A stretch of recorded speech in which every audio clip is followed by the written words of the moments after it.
Right guys, welcome back to the channel. In this video I'm just going to show you how to change your stem on your road bike, just in case you was wondering and you wanted to change it for a different length, a shorter or longer stem, or you want to change it just because you got an upgrade. I'll go ahead and I'll run through the steps so you can change it yourself. Right guys, so here we have the stem, and obviously you've got the top cap there, the clamp bolts here. Now you could have two, you could have three, just depends on what stem you're replacing it with or what stem you've got on your bike. You've always got four at the front here. They could range, they could be Torx head, like T20 Torx, or they could be 4mm Allen keys, hex heads, or you could have a 5mm there, hex head. Just depends on what make you've got. But basically, to remove it, it's the same. Obviously, some you got a carbon stem you could have, or carbon bars, whichever. Now, always recommend check your Torx settings. Obviously, look on your stem, see if there's any Torx settings anywhere, and always comply with those manufacturers. If not, then just find out what they are, so you know for tightening them up at a later date to make sure you're getting the right settings, especially if it's carbon. Now you could change your stem if it's the wrong length, say longer or shorter, or obviously the angle. You want to flip this stem over to make it lower, or flip it to make it higher for more comfortable riding position.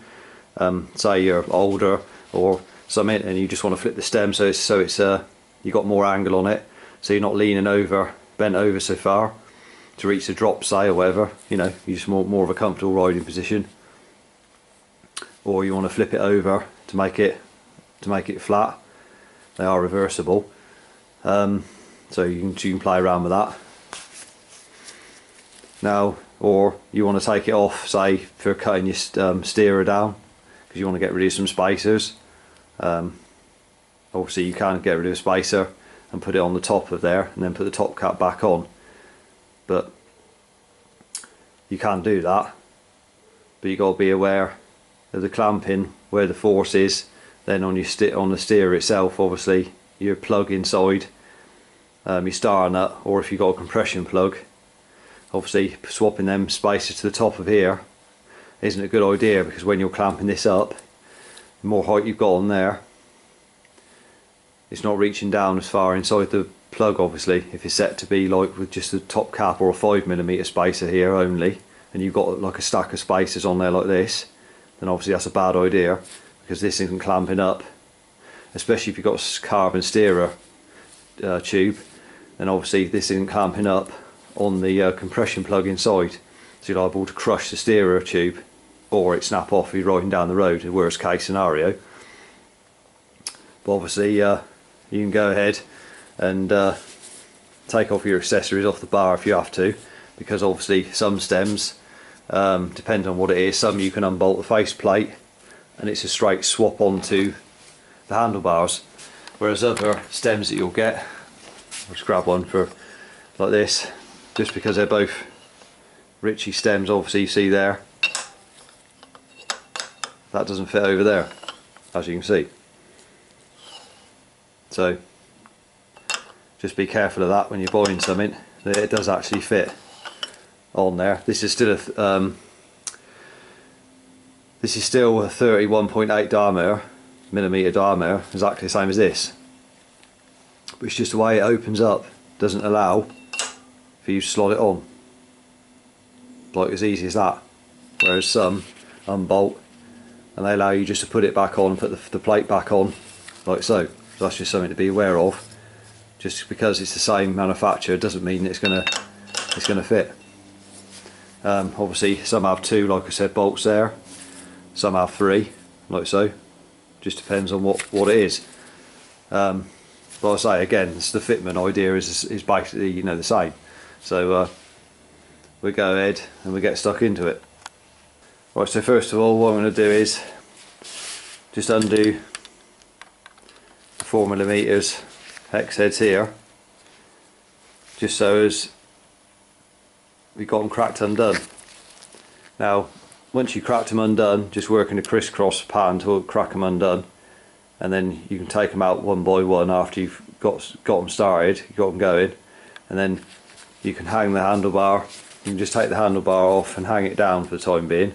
Once you've undone all those and you've got the plate off, just rest the handlebar down.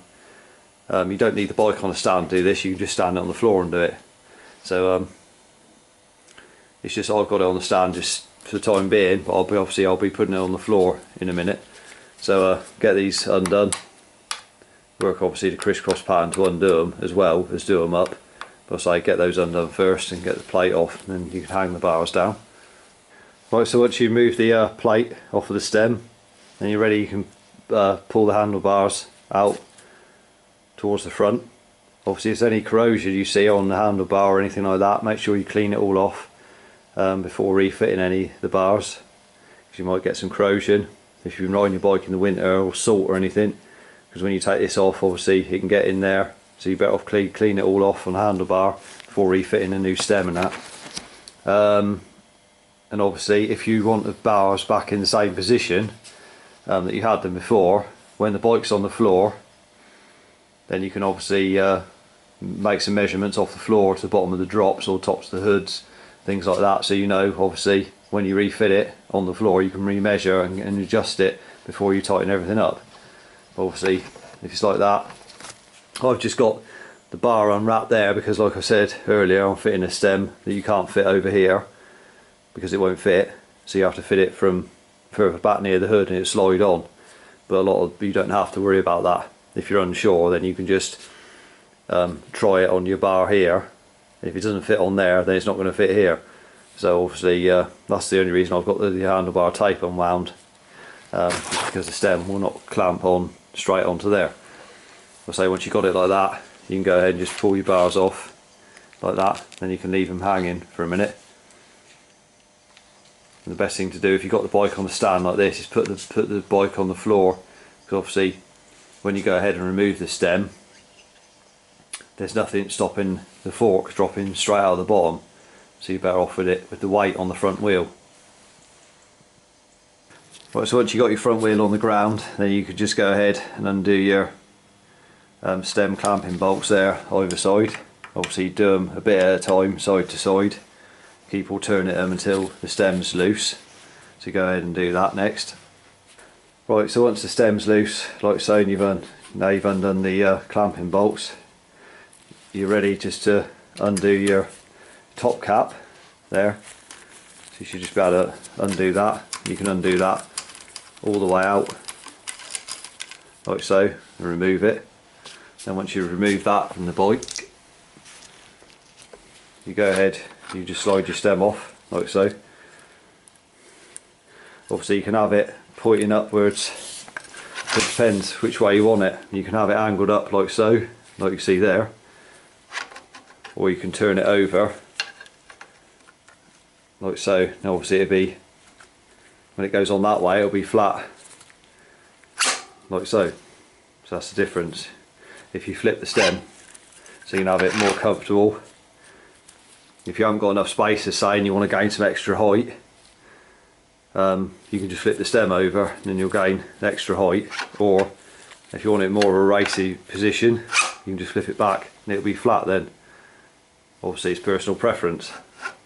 So once you remove that, you can go ahead, make sure that it's clean around here, there's no corrosion or anything on there. If there is, wipe it, make sure you clean it off before you go ahead and put your new stem on. Just check that. Then you can go ahead, if you've got a stem that will just fit straight on, you know it goes straight on your handlebars, you can go ahead and slide it back on there first, just to get it on the bike. You know it's going to fit straight back on to the bars themselves.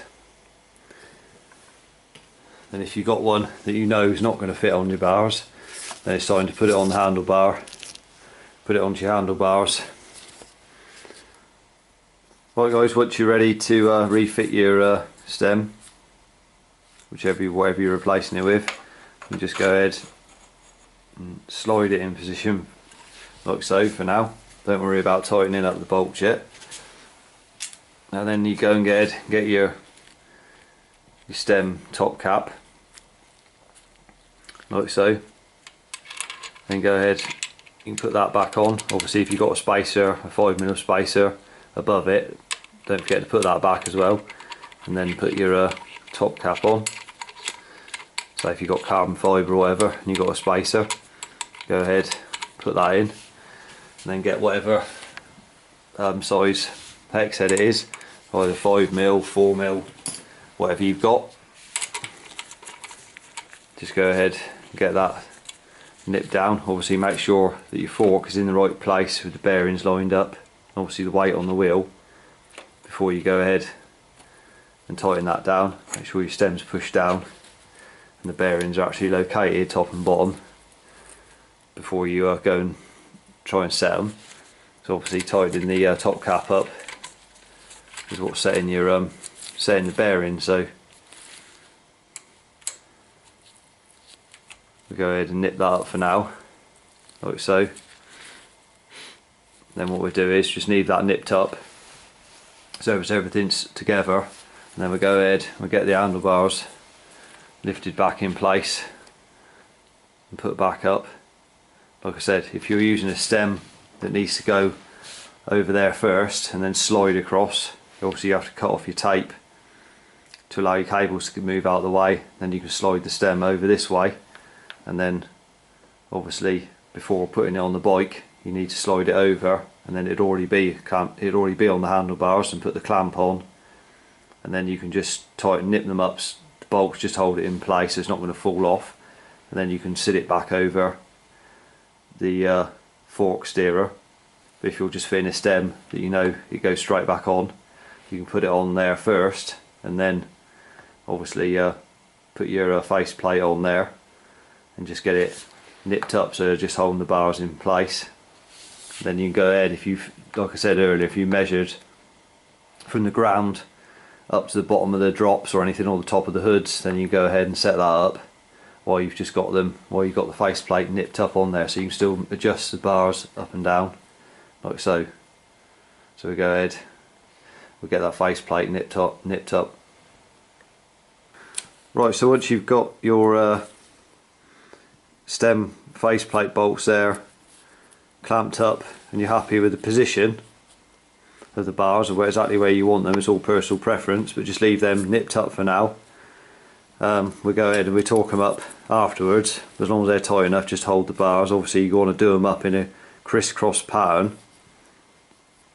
Don't just do one all the way up or the top two all the way up. You've got to have an even gap. The gap there has got to be the same top and bottom, so there's no point in tightening that right up till it's touching there and the bottom gap's big.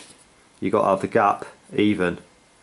So just do them one at a time, top and bottom, and just keep the gap even as you're clamping it up. Obviously we'll just leave it nipped up for now so the bars don't move that easily. You can move them by hand just to position them, and then nip them up a bit more, and then it's just held for the time being. Obviously what you want to do is get over the crossbar, then be looking at the front wheel. Obviously we haven't done these up yet, but what we want to do first, because we can still move the stem side to side because we haven't done these, but what we want to do first is set the bearings with the top cap there. So just get whatever size yours is, 4 or 5mm, whichever, and we'll just do these up. So once we set this, what you want to do then is, once you got it nipped up, just nip it up for now. Then you can hold on your front brake and you can just rock backwards and forwards. Now if you feel play in it, as in the bottom of the fork, you can hold the bottom of the fork, and if you hold the stem as well when you're rocking it, and you can feel play by doing that. If you feel any movement, then just nip it up a little bit more. Literally just hardly anything, just nip it up and then try it again. And you want it so there's no play in it. If you're rocking it and you hear a knocking, or it's rocking forward and back, and you can feel it going clunk clunk clunk as you're going backwards and forwards on it, as you're rocking the bike, as you're over the crossbar, then you just need to nip it up a little bit more, and you need to just nip it up a bit at a time until you remove the play out of it. And then once you've removed the play out of it, you can go ahead then and eye the front wheel up with your down tube, obviously looking down the stem so it's in the middle, your front wheel. And once you're happy with the position of it in the middle, then obviously we haven't done these up yet, so you can still move that side to side by just holding onto the wheel and then just move your bar left to right so you can get it central with the bike upright. Then once you're happy with that, we go ahead and we start nipping these down. Obviously whatever size yours is, they vary. Obviously just nip it up till it's nipped, and then go ahead, nip up the other side. Just do it a bit at a time, so just keep going till this side's nipped up, and as soon as it's nipped up, just nip it in a bit past, and then go back to this side, and then nip it up again, and go back to this side. Just alternate sides till it's nipped up. And then we get the torque wrench out, obviously, check the manufacturer's spec, and then we go ahead and finally torque up the all the bolts, faceplate and these stem clamping bolts, so we're happy with the torque settings. Right, so once you got them nipped up, you can go ahead and finish them off with your torque wrench. Obviously check your manufacturer's spec, it'll probably be somewhere about 5-6 Newton meters, so you can just go ahead and finish tightening them up to the spec. So we go ahead and just check them, make sure they're right, which they should be, but should be about somewhere right. Yep. So you go in, just check them with your torque wrench. There you go. Go ahead and check your faceplate ones as well, just to make sure. And always worth checking before you go out on the bike is sit over the bike or sit on the saddle against the wall. Just put both hands on the handlebars and literally see if you can bend them as in sitting on the seat with both hands on the handlebars, on the hoods, pushing down on it, and just to make sure that this doesn't slip, because sometimes you can do them up and it hasn't actually got hold of it as well as you think, and if you go and hit a big pothole or you brake really hard, hit a hole, the whole handlebars can suddenly just dive down on you. So it's better to check that with your full weight on it, literally trying to bend them down and make sure that it's actually got hold of it properly before you go out on the road, and then you end up in it going over the handlebars or in a big accident or something. So it's better to check that first, give them a really good bend down on them and make sure you can't pull and they don't slip on that clamping face just before you go out and riding. Right, so that's the steps complete for you. Anyway, I say it's an easy enough job to do. All you require is some simple tools, your hex heads or your torque bits and a torque wrench, obviously, just to check them up when you're finished. And that's about it. I say it's very simple to do. So there's various reasons why you change it, so there's no need to put up with a stem that's either too long or too short, because it's simple enough to change. Obviously be careful if you've got carbon fibre bars or stem, just make sure you definitely do them up, torque them up to the manufacturer's spec. You don't want to overdo them and crack anything. But other than that, say setting the head bearings, that's simple enough. Just make sure you rock the bike backwards and forwards and just eliminate the play step by step. And again, it's easy enough to do, so there's no need to put up with something you're riding you're not happy with, because I say it's a simple enough job. But if you found it helpful in any way, give it a thumbs up. Remember to subscribe to the channel for more cycle related content. Till next video, ride safe and I'll see you then.